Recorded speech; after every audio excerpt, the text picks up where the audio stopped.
Good morning. We are extremely pleased that you are here.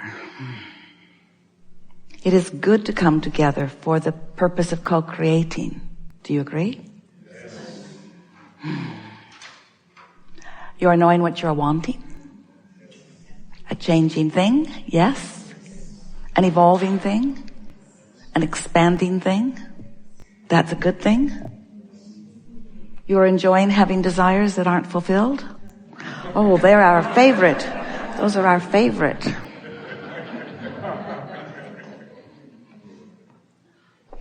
Well, what is a manifestation anyway? Something that you want. Is it necessary that others see it for it to be? You have to think about that, don't you? Did you ever want something and discover it privately and just keep it to yourself? Did you ever have a secret about something special? Or is it important that everybody else be in on it with you? Kind of makes you wonder what your desires are about. Are you showing off with them? Are you entertaining others with them? Or is a manifested desire a completion of something that you've set into motion? Why is a desire satisfying? Is it because others can see it and then understand your value as they see your manifestations? If you have more toys, are you a better person? Just wanting to stimulate a little thought about why you may want what you want. Because we know how you felt about it when you decided to come forth. We know that you saw the manifestation as evidence and culmination of aligned energy. That it was to be evidence of your creative experience. But you didn't plan on using manifested desires to make statements of who you are, because you already knew that. So it wasn't to gather a pile of manifested assets in order to look good to others who had various size piles of assets. Everything that you wanted from your non-physical perspective was about focus. It was about the thrill of focus. It was about the satisfying feeling in alignment of thought. It was about connecting to the energy stream that creates worlds and focusing that same stream in the direction of your choices, understanding that a focus is all that was required. That all you had to do is decide and hold a steady focus, and steady is the operative word in this sentence, a steady focus that would then naturally, inevitably gather around itself, because law of attraction is a very powerful thing. Activate a thought, don't dilute it with contradictory thought, hold it steady, and it must become more. And eventually, in the becoming, it will manifest so that others will see it.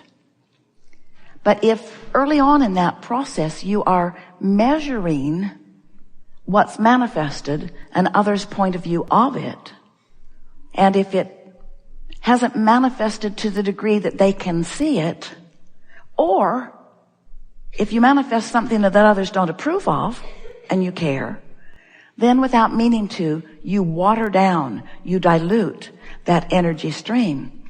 And so the manifestation is slower to come. And most important, your experience in the process isn't satisfying. And then you begin to wonder, what's it all about? Why am I doing what I'm doing? Are my goals and dreams and hopes valid? Or do I need to measure them against all others to see how they stack up? And if I find myself on the approved list of desires, then how do I ensure that I will receive them? And who do I ask about how well I'm doing? And who gets to decide who gets the juice today? Is it available to all of us? Or is there a quantifiable pile of energy stream juice? And if somebody else is needing it more than me, should I hold back and deprive myself? Well, we've sort of stated here the questions that we hear from so many humans who are, for one reason or another, not allowing themselves the steady stream of manifestational evidence of their focused energy. Do you know that you are a vibrational being primarily? Kind of hard to note that when you are able to translate your beingness, your vibrational beingness, into so much stuffness. You see and hear and smell and taste and touch so well that it's easy for humans to forget that they are vibrational, because they want to categorize the physical world that they can see and hear and smell and taste and touch as reality, as material reality, as the real life, where non-physical things not yet manifested, or things that are thought in nature primarily, they want to call those non-physical or non-real or non-evidence. Consider this. So you get it, that the reason that we would encourage you to meditate is because you might have some busyness going on in your vibration that isn't serving you, that if you were to meditate, it would soften it and you'd be in a better place. And you also get it that if you're being really specific about something that you don't believe, that you're sort of shooting yourself in the foot. So being more general is a good tool. So you're also getting it that if you are chilled, if you are in alignment, meditation isn't a good idea, because you're already there. Here's the gauge that we would apply and the question that we would ask of ourselves. If I'm tuned in, tapped in, turned on, then thinking about what I want is the best thing to do. If I'm out of whack, meditation is a better plan. Mm-hmm. If I'm holding my cork under the water, letting it go is the best idea. If it's bobbing on the surface, thinking about how fun it is a better idea. We're not encouraging you to meditate just for the sake of meditating. It's a tool to release resistance. And sometimes you don't have any resistance to release, so it is a chore that is unnecessary. And the reason you called it a chore is because parents are all the time giving you meaningless things to do. That you're not inspired to, that you don't want to do, that you don't have any momentum going for, so it feels like a chore. And why does it? Because you didn't want to do it, because there's no momentum going. We think it's wise. We don't want you to make chores out of our processes. We want you to use them as tools to improve your vibrational state of being. We would rather see you having a wonderful walk outside than meditating, because both are conducive to alignment. We would rather see you happy about something or appreciating something than meditating, because whether you're meditating or appreciating, there's still no resistance. So just move around in the knowledge that you've found and see what fits this moment and what fits this moment. Sometimes in a conversation, listening's the best thing. Sometimes in a conversation, saying something is better. In other words, there's no right or wrong. Just do your best to apply as much that you know as best you can. And most of all, don't beat up on yourself, because there's a sort of recurring theme in this conversation that goes something like, I should be doing better than I am. And that is what's slowing things down more than anything and making meditation feel like a chore. Also, we don't want you to meditate to fix something that's broken. We want you to meditate because it feels good to release resistance. We don't want you to meditate all the time, and we don't want you to work hard. We want you to take inspired action. We want the meditation to lead you to inspired action if it does. But if it isn't working, then take another tact and another tact. There are many ways. listen to music, take a run, pet your cat, walk with your dog, call a friend. In other words, do anything and everything you can think of that will bring you into a place of feeling good until you discover which things work best for you. And then understand that the thing that is working best today may not be the thing that is working best tomorrow, but before you know it, you'll have this whole pile of things in your pocket, a bag of tricks, so to speak. That was one of the things about the 22 processes that we put in the back of the Ask and It Is Given book. They were written in an understanding that you are at different vibrational frequencies. You are at different relationships to the source within you. And sometimes one process works better than another. So you just have to figure out what works best for you right here and now. But we want this conversation to do its job, if words could teach, in the convincing you that there's not one process that's going to work for you every time, but that the desire that is at the heart of this is what really matters. I want to feel as good as I can feel now. Right now. I'm going to do the best I can to feel good now. And so if you don't feel like meditating, that's fine. But when you beat up on yourself for not meditating, that's not fine.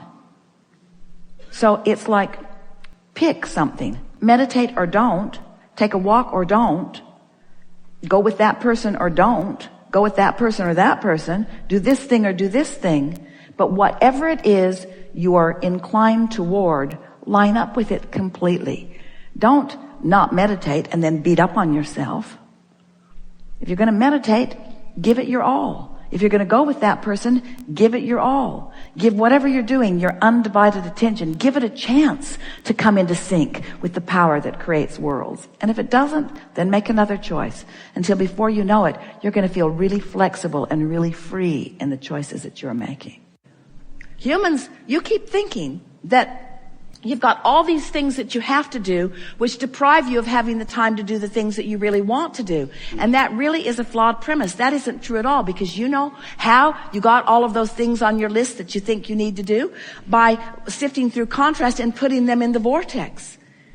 When you are tuned into this powerful energy, you never have the feeling that you have too much to do. You are empowered by the flow of it. If you could see yourselves as conduits or vessels through which this energy is flowing, and see the energy as flowing rather than getting balled up, that's what the feeling of overwhelmment is. It's energy that you've summoned that you're not allowing to flow. Because you say things like, I have too much to do. I don't have enough resources to do it. Somebody else has done something inappropriate and has made my list too long. Somebody's not been taking care of business. In other words, there's always negative emotion attached to the thought that is the slowing of the energy. Isn't it interesting that everything that you bring up, no matter what it is, we tell you it's all about the same thing. Yeah. It's all about the same thing. It's that you ask for energy and therefore summoned it, but you're thinking a thought on a pretty regular basis that isn't letting the energy that you've summoned flow. And then you give thousands upon millions upon billions of excuses that seem to explain your unhappiness when there's really only one viable answer. I summoned energy and then I blocked it. So we think if for the next 10 years, everyone who came into the seminar, who came to the chair, who said, Abraham, blah, blah, blah, blah, blah, blah. If we would say, we love you very much, but you've summoned energy that you're blocking. Next. Abraham, blah, blah, blah, blah, blah, blah, blah, blah. And we would say, you've summoned energy that you're blocking. Abraham, blah, blah, we only have 15 more minutes. Blah, blah, blah, blah, blah, blah, blah, blah, blah, blah. You've summoned energy that you're blocking. And after a while, someone would say, how do I know that I've summoned energy that I'm blocking? And we would say, blah, blah, blah. No, we would say, because you feel negative emotion. Because if you hadn't summoned energy that you're blocking, you wouldn't feel any negative emotion. Well, how would I know that I've summoned energy that I'm not blocking? Well, you'd feel positive emotion. Is there anything else that you want to tell me, Abraham? No. That's it. That's the whole thing. Life causes you to summon, and if you don't block it, you'll have fun. Seems like there should be more. We know it seems like it, but there isn't. You can apply it endlessly. You can apply it to relationships. You can